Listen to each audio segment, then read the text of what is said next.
Hello, मैं Devendra Kumar, diamond class channel में स्वागत है आपका।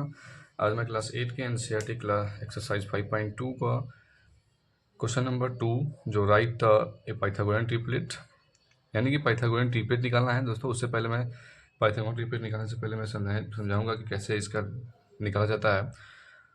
तो उससे पहले एक पाइथागोरियंस फार्मूला होता है, उसको निकालने के लिए एक हम लोग यहाँ पे देख रहे हैं कि राइट एंगल ट्राइंगल बन रहा है। यहाँ से पाइथागोरियंस ट्रिपलेट फॉर्म का निर्माण होता है।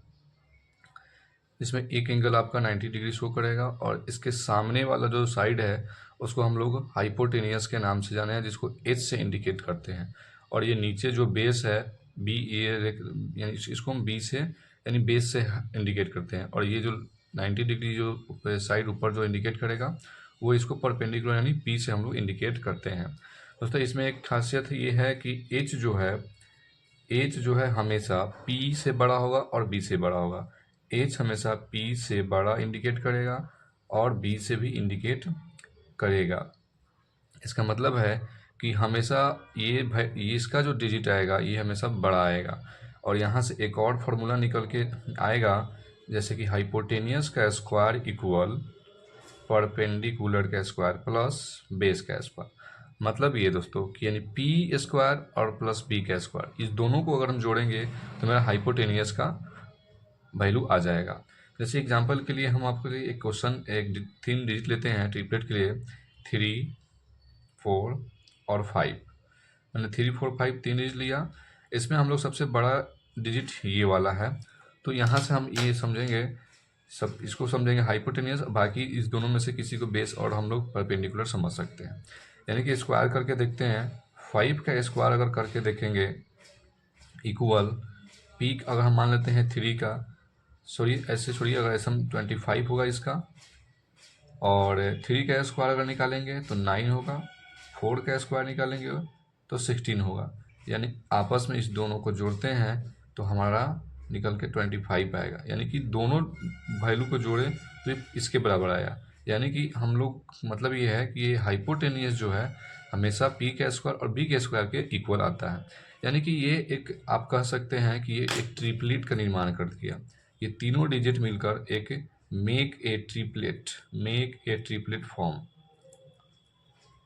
फॉर्म यहाँ से एक ट्रिपलेट बना दिया। दोस्तों कुछ नहीं है, अब यहाँ से एक ट्रिपलेट एक जनरल फॉर्म आता है ट्रिपलेट बना निकालने के लिए। तो हम आपको बताएंगे कि जनरल फॉर्म क्या है। जनरल फॉर्म के लिए एक फार्मूला है दोस्तों, अगर ये समझ आ रहा होगा तो लाइक जरूर कीजिएगा। जनरल फॉर्म, जैसे कि जनरल फॉर्म है ट्रिपलेट का 2m m स्क्वायर माइनस 1 और एक है m स्क्वायर प्लस 1। ये है हमारा जनरल फॉर्म है ट्रिपलेट निकालने के लिए। यहाँ से किसी भी दी गई एक स्मॉलेस्ट नंबर को दिया हुआ था उससे हम लोग ट्रिपलेट निकाल सकते हैं। जैसे कि देख रहे हैं कि यहाँ पर राइट है पाइथागोरियन ट्रिपलेट और यहाँ पे डिजिट दिया है 6, 14, 16 और 18। तो फर्स्ट नंबर डिजिट है मेरा 6 है। फर्स्ट है 6। यहाँ से हमको निकालना है पाइथागोरियन ट्रिपलेट। तो जैसे कि हम यहाँ पे बताए हैं कि पाइथागोरियन ट्रिपलेट निकालने के लिए जनरल फॉर्म, दोस्तों जनरल फॉर्म 2m है पहला। तो मैंने फर्स्ट टेकिंग कर रहा हूँ, FIRST फर्स्ट टेक लेंगे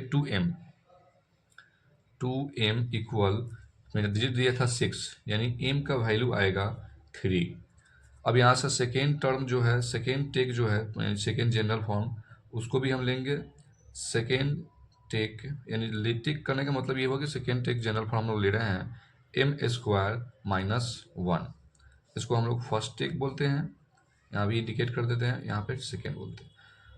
तो यहाँ पे m स्क्वायर माइनस 1, जैसे कि हम देख रहे हैं कि m का मान 3 आया, तो 3 का स्क्वायर यहाँ पे डालेंगे 3 इंटू 3 माइनस 1, यानी कि 3 3 जा 9 और माइनस 1 इक्वल 8 आया। और थर्ड टेक लेंगे हम लोग यहाँ पे।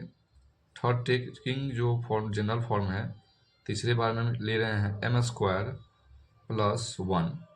दोस्तों तो m स्क्वायर प्लस 1 यानी m का वैल्यू मेरा 3 आया है, तो 3 इंटू 3 प्लस 1, 3 3 जा 9 और प्लस 1 यानी कि 10 आया।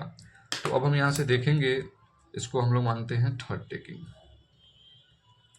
ये 16 जो आ गया, सॉरी 10 है ये, तो अब यहाँ पे मेरा पहला डिजिट दिया था 6, सेकेंड आया 8 और यहाँ पे आया 10। ये जो अगर बहुत सारे स्टूडेंट यहाँ पे कहेंगे सर एन का वैल्यू, ये मैंने यहाँ पे जनरल फॉर्म एन का वैल्यू फाइंड किया है।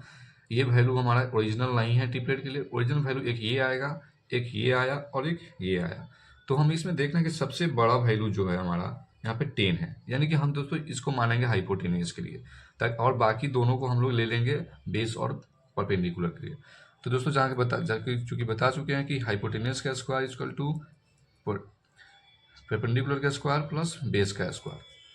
तो हम अभी प्रूफ करेंगे, यानी हाइपोटेन्यूज सबसे बड़ा वैल्यू 10 लेंगे। 10 का स्क्वायर इक्वल, इसमें किसी का भी ले सकते हैं, एक 3 और एक 8 ले लेते हैं। दोस्तों 3 का स्क्वायर होता है, सॉरी 10 का स्क्वायर होता है 100 और 3 का स्क्वायर होता है, ये 6 का स्क्वायर लेंगे, यहाँ पे 3 नहीं लेंगे। 6 का होगा 36 और 8 का होगा 64। ये 100 और इस दोनों को आपस में जोड़ेंगे तो ये भी आ गया मेरा 100। इसका मतलब है कि ट्रिपलेट फॉर्म हमारा बना रहा है। ट्रिपलेट फॉर्म बनाएगा एक 6, एक 8 और एक 10 दोस्तों, जिसमें सबसे बड़ा डिजिट जो है वो हाइपोटेनियस के लिए इंडिकेट करेगा, हाइपोटेनियस। ये दोनों आपस में चेंज हो सकता है, इसमें कोई प्रॉब्लम नहीं है। तो इस तरह से एक पाइथागोरियन ट्रिपलेट निकल गया। आई होप दैट दोस्तों, मुझे आशा है कि ये सभी को समझ में आया होगा। तो लाइक और सब्सक्राइब दोस्तों जरूर कीजिए और साथ साथ शेयर भी कीजिए।